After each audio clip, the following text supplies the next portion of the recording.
Comment on fait pour gérer son stress? Pour moi, il faut préparer l'entretien, en amont, pour avoir davantage confiance en soi, être plus pertinent aussi, dans ses questions et dans les réponses que vous pourrez apporter aux recruteurs.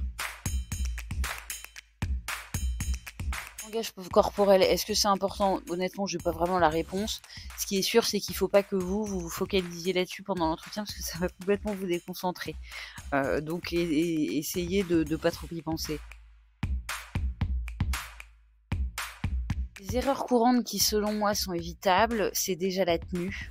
Essayez de soigner votre tenue quand vous présentez un entretien. Vaut toujours mieux être trop bien habillé que pas assez.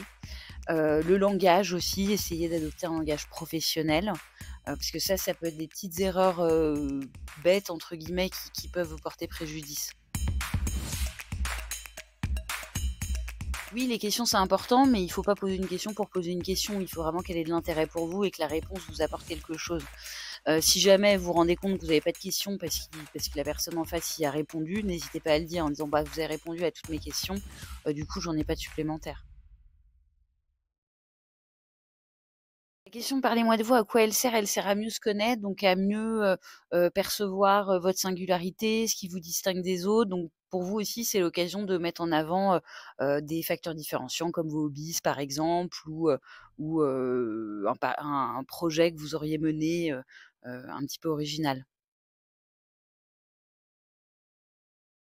J'ai pas de questions pièges parce que pour moi, le but, c'est pas de déstabiliser les candidats, c'est au contraire de les mettre en confiance. Donc je suis contre les questions pièges.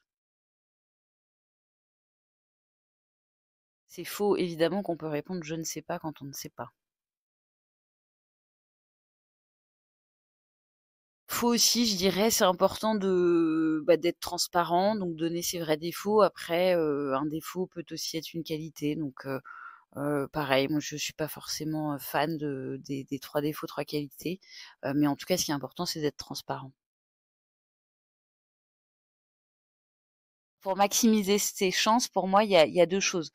La première, c'est le fait d'être authentique, de vous montrer, sous votre vrai jour pendant le processus de recrutement et les entretiens, et aussi de considérer l'entretien comme un échange et pas comme une évaluation.